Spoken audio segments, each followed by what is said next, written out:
চারদিকে বয়ে যাওয়া বংশী নদী। বর্ষা কিংবা শীত সারা বছর সাপের মতো পেঁচিয়ে রাখে গ্রামগুলোকে, ঠিক যেন সবুজে ঘেরা কোনো একটি দ্বীপ। শুষ্ক মৌসুমে গ্রামগুলোকে যুক্ত রাখে তিনটি বাঁশের সেতু। সেটি বেয়ে চলাচল করছে মানুষ, গবাদি পশু থেকে শুরু করে ছোট যানবাহন।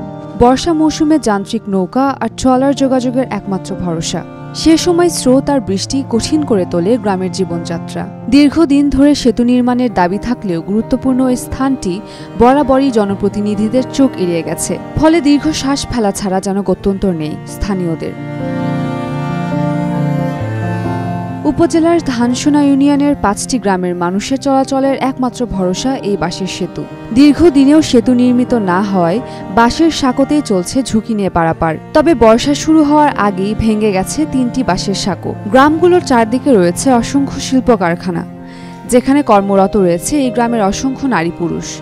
এছাড়া উচ্চশিক্ষার জন্য শিক্ষার্থীদের যেতে হয় গ্রামের বাহিরে। এতে ভোগান্তিতে পড়েছে পোশাক শ্রমিক সহ ৬ গ্রামের কমপক্ষে ৪০,০০০ মানুষ। এছাড়া এই এলাকায় নেই কোনো ক্লিনিক বা ফার্মেসি, তাই চিকিৎসার জন্য যেতে হয় অন্য গ্রামগুলোতে। সেখানেও যেতে লাগে নৌকা বা পায়ে হাঁটা সড়ক। এ নিয়ে ক্ষুব্ধ এখানকার সাধারণ মানুষ। দ্রুততম সময়ে সেতু নির্মাণের দাবি জানান তারা। অনেক বেশি যাতায়াতে অনেক কষ্ট হয়, মানে লেট হয়ে যায় আর কি। যারা চাকরিজীবী আছে তাদের অফিসে দেরি হয়ে যায়। যেমন আমরা মাদ্রাসায় পড়ালেখা করি, আমাদের মাদ্রাসার মানে টাইম অনুযায়ী হয় না, রুলস অনুযায়ী হয় না। এজন্য আমাদের এখানে একটা ব্রিজ হলে ভালো হয় আর কি। তো বাঁশের ব্রিজ হয়, তো বর্ষা যখন পানি বেশি হয়ে যায় তো বাঁশের ব্রিজ ভেঙে যায়।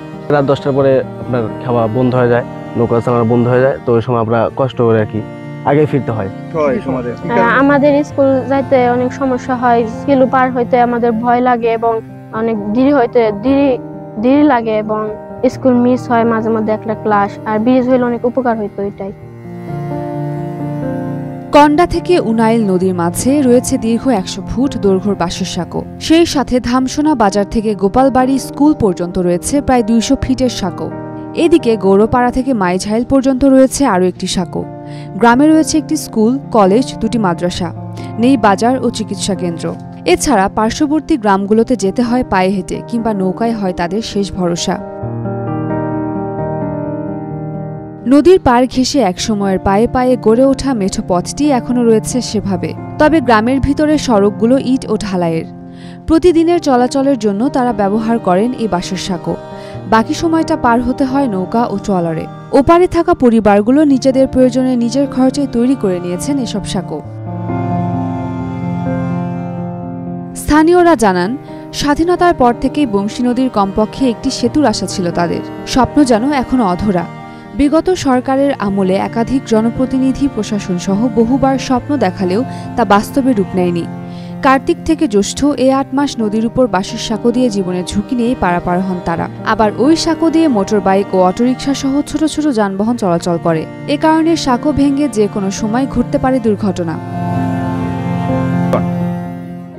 কিছু সময় আছে যে একজন ডেলিভারি রোগী নেওয়ার সময় নৌকা থাকে ওই পার, তোমার এমন সিরিয়াস অবস্থা, এই পার তার বসে থাকার লাগে, নৌকাটা আসতে 15-20 মিনিট সময় লাগে।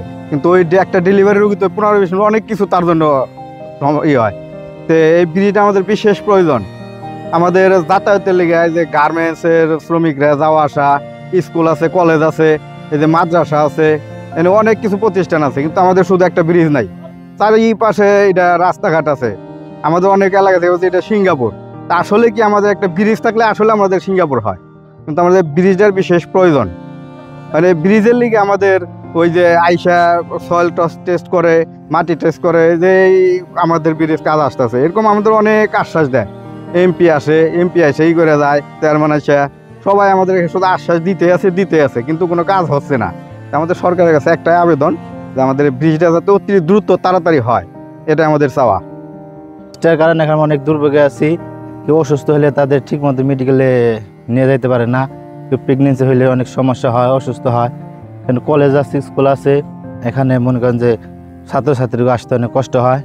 পাশে বাজারে অনেক সময় মানুষের যাইতে সমস্যা হয়। 10টার পরে দেখা যায় অনেক সময় নৌকা থাকে না, মানুষ আসতে পারে না, যাইতে পারে না। ব্রিজটা হলে আমরা অনেক উপকৃত হবো আর কি। হ্যাঁ, সেটা এখন ভেঙে যাচ্ছে। আমরা 6 মাস মনে করেন যে বাঁশি ব্রিজ থেকে এখানে আমরা অনেক ভালো থাকি, এখানে আমরা যাতায়াত করতে পারি। এই যে এখন বর্ষা মাসে আছে, নদীতে দলে ভাঙ্গে গেছে। এখন আমরা এই নৌকা দিয়ে পার হতে হয়। 10টার পর দেখা যায় অনেক সময় নৌকা থাকে না। হ্যাঁ, ওখানে অনেক সময় নৌকা ডুবে অনেক ছাত্রছাত্রী মারা যায়, অনেক মানুষ মারা যায় এখানে। মানে ব্রিজটা তো অনেক আমরা দুর্ভোগে আছি। ব্রিজটা হলে আমরা অনেক এলাকার মানুষ উপকৃত হব। মানে এখানে আমাদের মনে করেন যে 10-12 গ্রাম আছে লোক, এখানে যাতায়াত করতে অনেক সমস্যা হয়, বুঝলেন নাই? অনেক সময় এখানে আশেপাশে কোনো ব্রিজ নাই, চতুর্দিক দিয়ে নদী, মাঝখানে আমরা একটা দ্বীপের মধ্যে আছে আর কি। মানে এখানে আমাদের একটা ব্রিজ হলে অনেক আমরা এলাকার মানুষ অনেক উপকৃত হতে পারবো আর কি। এখানে একটা ব্রিজ, ওই কন্ডা ব্রিজ ওখানে, আর ওখানে নলাম একটা ব্রিজ, ওখানে কাজ চলতেছে ওখানে আর কি, দিকে দিকে কাজ চলে আর কি, ওরকম ভাবে কাজ রানিং চলতেছে না। এখানে ব্রিজটা হলে অনেক আমরা এলাকার মানুষ অনেক উপকৃত হবো আর কি। এ নিয়ে স্থানীয় সরকার প্রকৌশল অধিদপ্তর LGED নির্বাহী প্রকৌশলী হানিফ মোহাম্মদ মুর্শিদি বলেন, খোঁজ খবর নিয়ে ঊর্ধ্বতন কর্তৃপক্ষের সঙ্গে কথা বলে প্রয়োজনীয় ব্যবস্থা গ্রহণ করা হবে। এ বিষয়ে স্থানীয় সরকার প্রকৌশল অধিদপ্তর নির্বাহী প্রকৌশলী হানিফ মোহাম্মদ মুর্শিদি বলেন, খোঁজ খবর নিয়ে ঊর্ধ্বতন কর্তৃপক্ষের সঙ্গে কথা বলে প্রয়োজনীয় ব্যবস্থা গ্রহণ করা হবে। এর আগে বিষয়টি নিয়ে আলোচনা হয়েছে, একটি ব্রিজের প্রস্তাব করা হয়েছে। আমরা বিষয়টি গভীরভাবে দেখছি। আপনি হয়তো জানবেন যে আমরা এই ব্রিজটা নিয়ে আমরা অনেকদিন ধরেই কাজ করছি। ইতিমধ্যেই আপনারা জেনে খুশি হবেন, আমরা যেটা মানে প্রাইমারি যেটা সার্ভে, প্রাথমিক সার্ভে আমরা করে ফেলেছি এবং অলরেডি আমরা এটা পিটি অফিসে আমরা পাঠিয়ে দিয়েছি। আমরা আশা করছি খুব দ্রুত এটা ড্রয়িং ডিজাইন সম্পন্ন করে কাজটা শুরু হয়ে যাবে। আসলে কি এটা আসলে একটা বড় কাজ, তো এই কাজটা করতে গেলে আমাদের অনেকগুলো ধাপ করতে হয়, যেমন ডিপিপি প্রণয়ন হয়, ডিপিপি পরে এটাকে ডিপিপিটা টেকনিকের মাধ্যমে অ্যাপ্রুভ করতে হয়। আমরা অলরেডি সকল কাজ সম্পন্ন করেছি।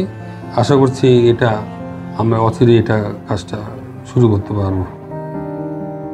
উম্মে রুম্মান, ক্রান্তি, ডেইলি সান।